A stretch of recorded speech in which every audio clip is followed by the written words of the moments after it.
My name is Moraine Scott. And I am Samuel Morrison. Welcome to another day on the farm with us here at JSH Rabbits. Today we're going to talk about a very interesting subject. Alright, we're going to talk about rabbits and actually starting a rabbit business. Now, in order to start a rabbit business, the first thing you need to know is, or you'd have to decide is, what do you want the rabbits for? Do you want it for pets or do you want them for meat? Since the JSH is in the meat rabbit business, today and going forward we're going to talk mostly about raising rabbits for meat. So, when you have rabbits, first and foremost you have to decide where you're going to put them. So, you have to decide what type of housing facility you're going to use. So whether you're going to build a hutch that is like a self-contained facility with its own roof, or you're going to build a separate building and put cages in that building. So you have to decide where you're going to put them. Personally, I recommend cages. I think it's the best way to go, or the better of the two choices. Reason being, if you're going to do meat on a commercial setting, then you want to track your rabbits. You want to know when you put out the rabbits, when you breed them, when they're going to have kids, and all of this information. And the best way to have that information, and to ascertain that information, is to separate the rabbits in easy to handle cages.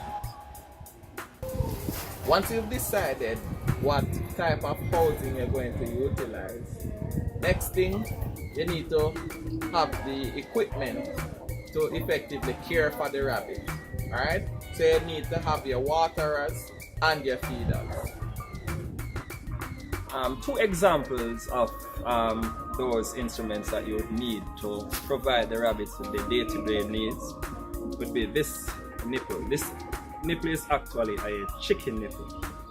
So this one, I'm not going to necessarily recommend it, but it can be used.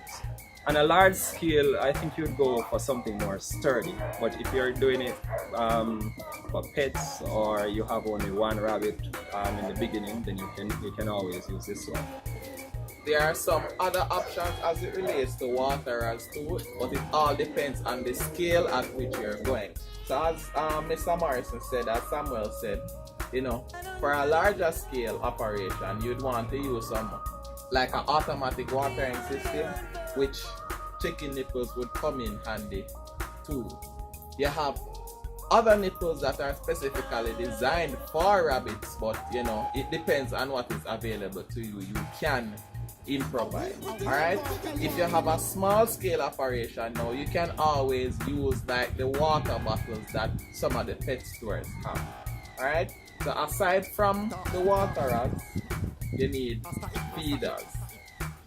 This is a typical example of how the feeder normally shaped. This is a rabbit feeder. This one is actually called a J-style feeder, and there are different kinds of feeders out there, but typically you will see these types, which are called J feeders. Yes. We definitely recommend this one if you're going into it, whether for pets or for meat. It makes things a lot easier. So now that we've decided the type of housing we're going to utilize, we have our feeders and our waterers. Okay. Now we're going to talk about the rabbits. Alright? So at this present moment we have 2 rabbits here, and we're going to talk about them a bit. Okay, so before you even get your first rabbit, you need to check around for some farmers who have a reputation of providing quality rabbits. Once you do that, talk with them and see which rabbit would be best to start with. So once you've identified a reputable farmer from which to get your stock, you can go about looking at the rabbits. So this rabbit right here is a New Zealand doe. Characteristic of New Zealand is that they have a full coat, a full white coat, and they have ruby colored eyes. Alright, so that's a New Zealand rabbit right there. And as Samuel was saying earlier, depending on what your objective is for going into business, you know, you'd get a rabbit accordingly. So for JSH rabbits, we deal primarily in meat, and New Zealand are some of the best rabbits for meat purposes. They give one of the best meat to bone ratio in rabbit out there. So those are just perfect for meat. So what I forgot to mention also is that you have different types of New Zealand. So this one is actually a New Zealand white. But if I'm not mistaken, you have New Zealand blacks, you have New Zealand reds also. So there are different types of New Zealands, but we prefer the New Zealand white. In addition to that, you have more than one types of rabbit that are good for meat. So as we were saying, this one is the New Zealand white, but another good meat breed is also a California. And we'll show you those later. Alright, so we're going to show you the other rabbit that we have, and we're going to talk about that one too.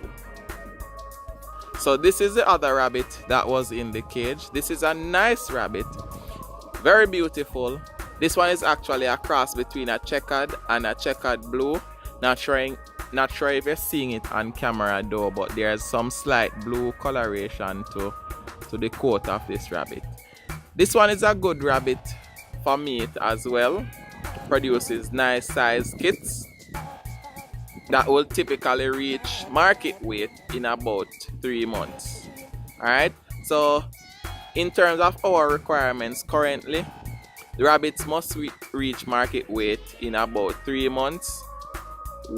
They would be weighing at about 5 to 7 pounds round about that time. So that's when we like to butcher our rabbits. One of the most important things that you need to do before you actually start a business is to do your research, and a part of that research is identifying markets. Alright, in Jamaica, boy, rabbit rearing and market for rabbit is a challenge to find, but you know, that's something we'll discuss more in a later video. But the key thing is do your research and identify your market before you even decide to start rearing rabbits. And please do not listen to what your neighbors have to say. Do your research. Do your own research. Believe me. So once you've done your research, you've identified your market, then you can go ahead and get your cages, your rabbits, your feeders and all of that needed to do your growing. Alright? One word of advice though, it is said that you should not go into the rabbit business, you should grow into the rabbit business. So it doesn't make any sense you start off too fast or too large. You start small and slowly grow into the rabbit business. Right, Morrison? I agree with that. Totally. Alright, so that's it from us here. Keep watching us and look out for future videos here at the JSH. Of course, if you have not subscribed yet, subscribe to our channel for more interesting videos.